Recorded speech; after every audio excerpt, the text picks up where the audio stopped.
Grab a calculator, type in the following: 0.1 plus 0.2. Now before pressing equals, what do you think the answer is going to be? Well, obviously unless your calculator is broken, it should have given you 0.3 as the answer. Now, open a Python shell and type in the same thing. And it's a bit strange. It's given us almost the right answer, but with a strange number of zeros and a weird number 4 at the end. In the last two videos, we built up how computers store integers, positive and negative, and then how we add them. But at some point, someone just had to ask that awkward question of like, what about fractional numbers? I've got 3.14. What about 0.001? What about a number so large it wouldn't fit in any integer type ever made, like the speed of light or something? You know, scientists use computers. They need to calculate highly precise numbers, and we can't do that with integers. A fixed number of bits gives you a fixed range, and that's all you get. So what computer manufacturers did was invent their own ways to do this. There were no standards, it was literally the Wild West, it was complete chaos. So in 1985, a committee of engineers published a standard with the catchy name of IEEE754, or as we call it in computer science, floating point numbers. And it's one of the most elegant pieces of engineering in computing history, because it borrows an idea from school maths that you've probably not thought about since you were 12, unless you're an engineer and you do this every day. We're going to unpack how it works, and then I'm going to show you the actual bits your computer stores in memory when you write floating point numbers in C.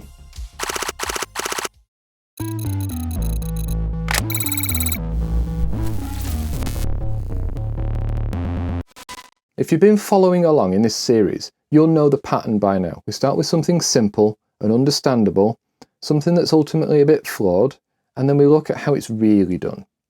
That said, in this situation, the flawed approach is genuinely useful in the right context. We're talking about fixed point arithmetic, and it's how computers traditionally did fractions when they needed to work quickly or didn't have the mechanisms to cope with floating point numbers, because you can do it using simple logical shifts and adding. Here's how it works. Fixed point arithmetic is actually fairly simple. Suppose we have 8 bits again. 1, 2, 3, 4, 5, 6, 7, 8. That would let you represent numbers up to 255 if they're positive, or the thing that we do with 2's complement. Now if I want to turn this into being able to represent fractions, I have to start to do some thinking. I need to decide how accurate my fractions need to be and what range of numbers I need for the whole part. So I might decide to just put the equivalent of a dot in the middle. But now these headings aren't these anymore. When you're recording videos, put your phone on silent. So because I've put a dot here, this is now 1, 2, 4, and 8. These ones on this side is half, quarter, 1/8, and 1/16. So it goes 2, 4, 8, 16, like it goes 2, 4, 8, 16. And now I can start to represent numbers with fractions. Like we can do 5.5. This is 5.5 in fixed point maths, but it's only fixed point maths with 8, they call it 8.8 format. There's usually some way that you have to tell everybody else how this is organized, because it could be anything else. If I put the binary point here, then my headings can be 1, 2, 4, 8, 16, and half, quarter, 1/8. Which now means I can represent bigger whole numbers, but the fractions are smaller. If I wanted to do it with more precision, I might put it here. And now I can represent quite small numbers, but not very large ones. The biggest I can do is 3 point something, but I can go all the way down to 0 point and add all that stuff up. This one we would call 2.6, fixed point. The important part is that no longer is this just a binary number. You need to know how it's been organized. Different bits mean different things. So in this one, these 4 bits are the whole number, and these 4 bits are the fraction. In this one, these 2 bits are the whole number, and all of these are the fraction. Stored in RAM, it looks the same. You can't tell the difference. You have no way of knowing this unless you actually make sure you write notes in your code. It's also very, very difficult to combine this number with this one. Because what you're going to do with this whole number, I can't add this to this with this much precision, or a number this big. This is where fixed point has problems. So depending on how I split the bits, I can represent either incredibly precise small values or large values with a coarser fractional detail, but not both at the same time. I've got to make a choice. And that's the fundamental problem with fixed point. You've got to choose your precision when you're writing the code, and it's permanent. Does that sound familiar? It's the same inflexibility problem that sine and magnitude had, which means obviously there's a better way. But like most better ways, it's more computationally expensive to do. So expensive, it took until the mid-90s before computers started using it generally. So fixed point is a simple version. It's quite elegant in constrained settings, but it's inflexible when you need a wide range of values. What if we borrowed an idea from the way science handles exactly this same problem? Science routinely deals with numbers that widely vary in magnitude. The speed of light is, and I've written this too small, give me a minute, 3 times 10 to the 8 meters per second. So it's a 3 with 8 zeros after it. You've also got Planck's constant, which is 6.62607015 times 10 to the minus 34. So that's a 0, decimal point, 33 more zeros than those significant digits. What scientific notation gives you is a way to separate the scale of a number from the significant digits. And that's exactly the concept that computing adopted. And the result is called floating point, because there's this imaginary binary point that sort of floats around the bits depending on where the exponent is. IEEE754 is a standard that defines how computers store floating point numbers in binary. Okay, hold on, this is going to take quite a lot of board, and it may get a bit messy, but I'll try and keep this as organized as I can. So we're going to convert 3.14 into a float. And as you can see, I've still not learned to put my phone on mute. So what we have is 1 sine bit, we've got 8 exponent bits, and we've got 23 fractional bits, which is called the mantissa. So the first step is to work out the sine bit. Well, 3.14 is positive, so the sine bit is going to be 0. That's quite easy. Let's put some order on here. Sine is going to be 0. We now have to convert 3.14 to binary. So it is 3 and 0.14. So first we'll deal with the integer part. We have to convert 3 into binary. So we've converted 3 into 11. That was easy. We have to convert 0.14 into binary. So if you remember from before, it goes halves, quarters, eighths, and so on. So whereas to convert a whole number into binary, we divide by 2. To convert the fractional part, we multiply by 2. Now if the answer is larger than 1, we write a 1 in the column, and then we take off the 1 and we carry on. 0.14 times 2, we're going to do this all over here. 0.14 times 2 is 0.28, which gives us a 0 because it's got a 0. 0.28 times 2 is 0.56, which gives us 0. 0.56 times 2 is 1.12, so that gives us a 1. 0.12, because I've now deleted that and I've just got 0.12 times 2 is 0.24, which is a 0. 0.24 times 2 is 0.48, which is a 0. 48 times 2 equals 0.96, another 0. Times that by 2, which gives us a 1. Now we've got times 2, and that's another 1. So now we've got 0.84, times that by 2, so we've got another 1. We're going to continue this to get 23 fractional bits. So 1, 2, 3, 4, 5, 6, 7, 8, 9, 10, 11, 12. I'm going to go off camera, work out the rest. You don't need to see me writing on a whiteboard. Remember I said it's computationally expensive to do? This isn't a basic natural mathematical system like 2's complement.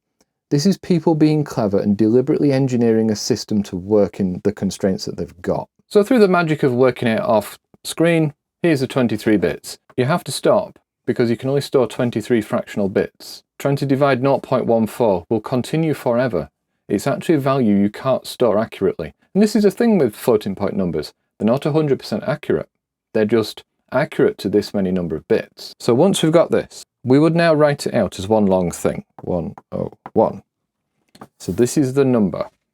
However, we don't store this, 1 la la la. So this is the mantissa, and that's the exponent. We now have to encode the exponent, which is this 1. So we do a strange thing of adding 127 to it. So we do 1 plus 127, which is obviously 128. And we convert that to binary, so we can start writing things up here. So the exponent is going to be 8 bits of 1. So the exponent is this because it's 1 added to 127, written as binary. Then we put all of this stuff, except this 1 is going to go away because we've got 1 at the beginning and we can only store 23 of them. So through the magic of rubbing things out so I don't have to rewrite them, that goes away. We don't need that anymore. And we get rid of the 1 and the dot. So this would be our final number. 0, that thing, stored as 32 bits in RAM, all in one go. Now, if you convert that into hexadecimal, which I'm not going to teach you, just like figure it out, maybe it'll be a future video, it comes out as 4048F5C2. Here's some wonky C code that will take a real legitimate float generated by the C compiler and dump the raw bits so we can see them. We're going to use this to experiment a bit. We're going to take our hand-generated binary representation of 3.14 and we're going to shove it manually into a float and see what the computer thinks it is.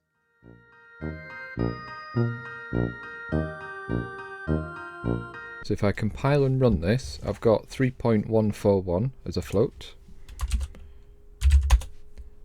And if I compile it and run it, you can see it prints out the sign bit, the mantissa and the exponent, just like we did before and we calculated by hand on a board. I have a companion piece of C code. What this does is it has a union that contains an int32 and a float. So now I can set the int bit to a hexadecimal representation of that binary that we just saw, and then we can print that as a float by looking at the float part of the union, because this is the same data. So hopefully this should compile. It may complain about not knowing what a uint32t is.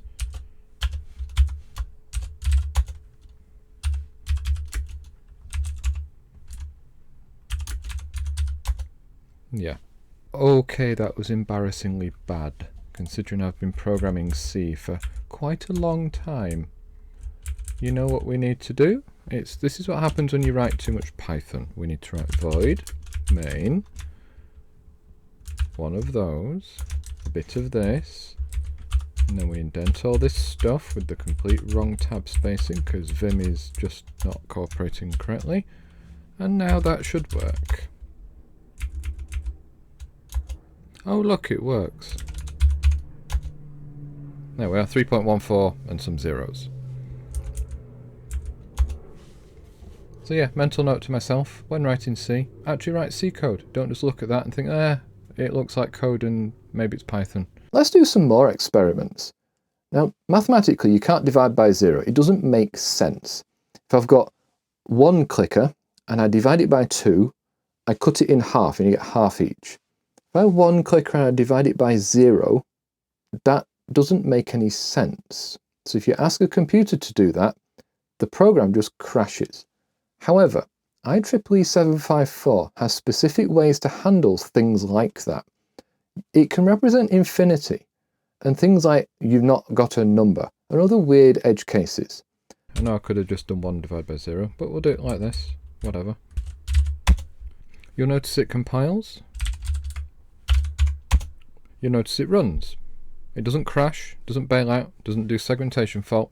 Instead, the float value is infinity, and this part at the beginning is all 1s. And that's what's used to represent infinity. All 1s there, all 0s here. So we can't divide by 0. There's a weird thing if we do negative numbers.